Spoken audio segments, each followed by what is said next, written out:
राष्ट्रीय पदाधिकारीगण एवं यहाँ उपस्थित सभी कार्यकर्ताओं को मेरा नमन। मेरा नाम कालूराम गर्ग है। मैं राजस्थान विद्युत ठेका कर्मचारी महासंघ का प्रदेश का दायित्व है महामंत्री का, और अनुसूचित श्रमिक संघ में महामंत्री का दायित्व है। मैं पिछले 10 वर्ष से ठेका कर्मचारी में काम कर रहा हूँ। ये प्रस्ताव पढ़ने का मुझे मौका मिला है, इसके लिए मैं हृदय से भारतीय मजदूर संघ का आभार व्यक्त करता हूँ। ठेका प्रथा बंद कर ठेका कर्मियों को राज्य कर्मचारी घोषित किया जाए। प्रारंभिक अवस्था में स्थायी श्रमिक को हटाने की जटिल प्रक्रिया ने ठेका श्रम की व्यवस्था को जन्म दिया। बाद में आर्थिक लाभ लागत की कमी करने की प्रवृत्ति ठेका श्रम का मुख्य आधार बन गई। वर्तमान में कम से कम स्थायी कर्मचारी रखकर अधिक से अधिक कार्य ठेके पर लगाने की व्यवस्था प्रारंभ हो गई। श्रम ब्यूरो के उद्योगों के वार्षिक सर्वेक्षण SSI के आंकड़ों के अनुसार अधिकांश उद्योगों ने ठेके पर कर्मचारी रखने प्रारंभ कर दिए। सर्वेक्षण में सम्मिलित 1,98,06,28 फैक्टरों में से 98.4% ने 2019-2020 में ठेके पर श्रमिकों को रखा है, जो कि विगत वर्षों की अपेक्षा में 71% अधिक है। इससे परिलक्षित होता है कि देश में ठेका श्रमिकों की हिस्सेदारी बहुत बढ़ रही है। ठेका श्रमिकों की सेवा और वेतन दोनों ही सुरक्षित नहीं मिलती। श्रमिकों का यह वर्ग न्यूनतम वेतन और सामाजिक सुरक्षा से भी वंचित रहता है। ठेका श्रमिकों के शोषण को देखते हुए ऐसा लगता है कि इस वर्ग के रूप में देश में बंधुआ मजदूर प्रथा अपना रूप बदलकर प्रचलन में है।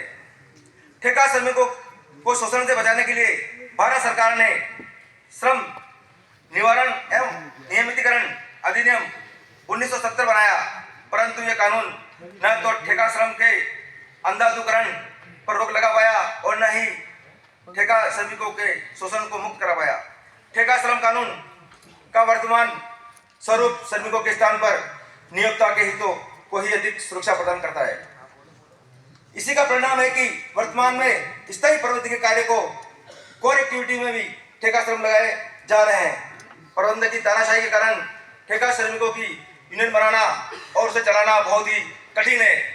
इस कारण से इसको सामूहिक सौदेबाजी का लाभ भी सामान्यतः नहीं मिलता।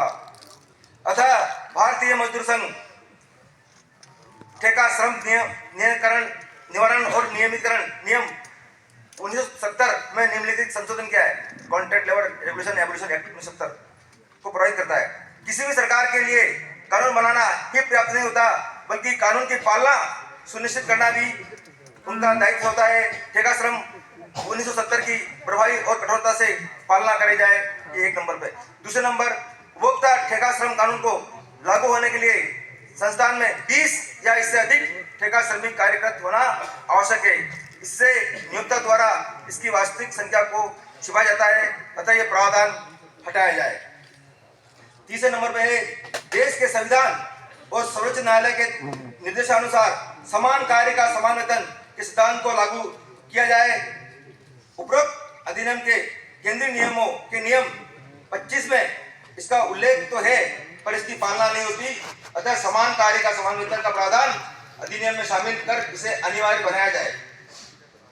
4 नंबर पर, स्थायी प्रवृत्ति के कार्य कोर एक्टिविटी को स्पष्ट किया जाए, ताकि वे कार्यों में ठेका श्रमिकों के नियोजन पर रोक लगे जा सके। साथ ही 120 दिन से अधिक चलने वाले नियमित प्रकृति के कार्य ठेके पर नहीं दिए जाए।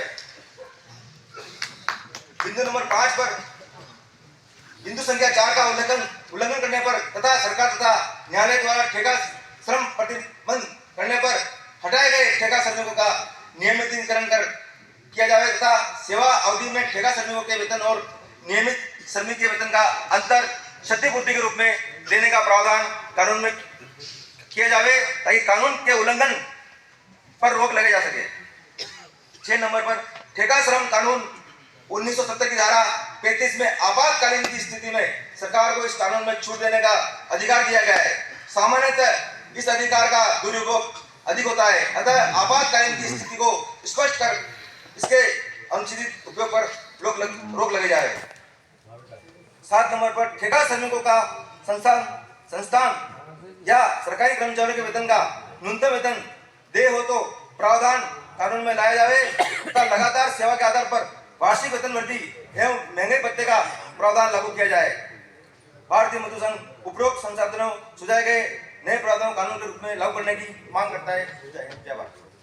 भारत माता की भारत माता की भारत माता की। प्रस्ताव संख्या आपके लिए अनुभाग जी ने प्रस्ताव के रूप में रखा है, अनुमोदक के रूप में प्रमोद चौधरी जी। ठेका प्रथा बंद कर ठेका कर्मियों को राज्य कर्मचारी घोषित किया जाए।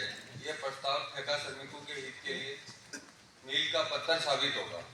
मैं सदन में प्रस्तुत किए गए प्रस्ताव का अनुमोदन करता हूँ। भारत माता की भारत